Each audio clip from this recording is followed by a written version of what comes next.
Now that we have looked at reprojection, we are going to look at a slightly different technique of reprojection.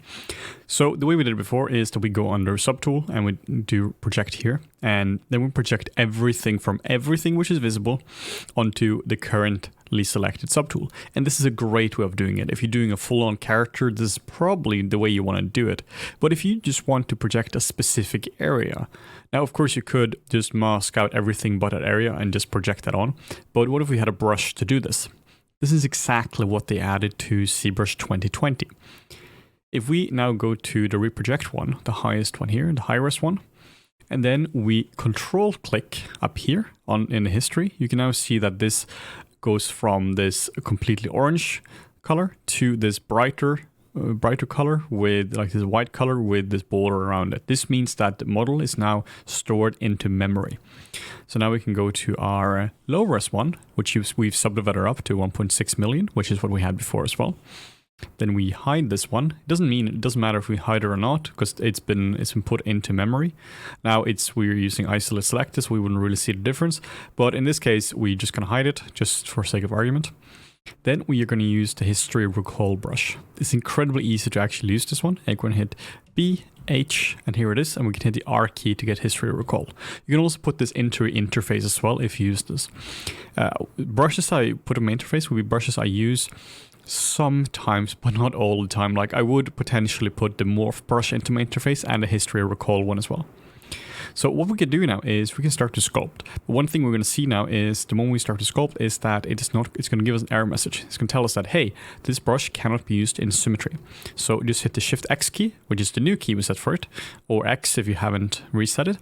And then we can start to sculpt. So let's see what happens when we do this. Now you can see we get this really nice sculpting just going through the model. So this just projects it through it. We can also set the focal shift down to 0 if you want this to be a softer result like this. And then we can just sculpt on top of this. Now keep in mind, this is not the same as the project brush. There are cases where this is not going to work perfectly. If we keep doing this now, we just sculpt it. Let's see the issues. So this just sculpts from the same angle, but it also preserves some of the angles we're actually looking at. So let's just keep sculpting like this.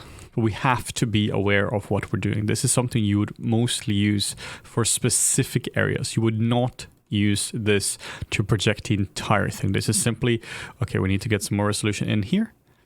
And there we go. So now we can very quickly get this kind of resolution or this kind of sculpting back in here. But again, be aware that there are issues. Already now we have issues here. You can see here now we have just gone over this and we have just screwed up everything. This is a case though for using morph targets and layers. Now if this here happens, we can easily just go over and we can paint it out with a morph brush. We didn't do it in this case, but this is a perfect example of where you would use the morph brush to just get it in. So when I'm using this brush here, I'm really going close in on it and I'm projecting through it now.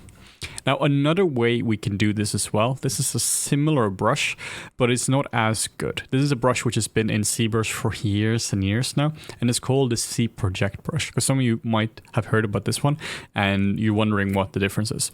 Let's look into the Z-Project brush. B, Z, and then P, we can find down here. And this brush here is very similar. It allows us to project from one subtool to another. The difference though is that this is older and isn't as versatile. So if we were to click on the visibility of the high-res one, now we can start to sculpt on a low-res one.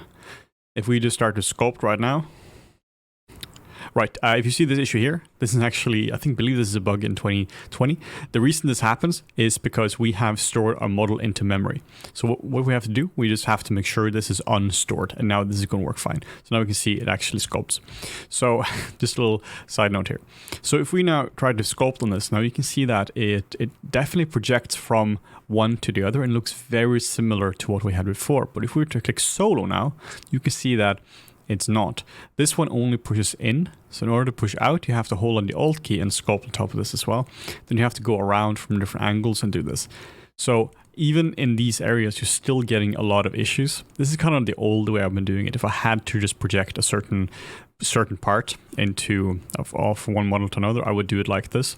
But the history recall brush is far superior to this. Also because sometimes it can be really hard to see what's going on because you need this model here to be visible when doing it. Now if you see we solo it and nothing happens, and the moment we unsolo it, then something does happen. So yeah, history recall brush, super handy. Just to sum it up, you go to history recall, BHR, then you control click on the history at the point in history you want to recall from, and then you just sculpt. Make sure symmetry is not enabled, and then you can just start to sculpt this back in.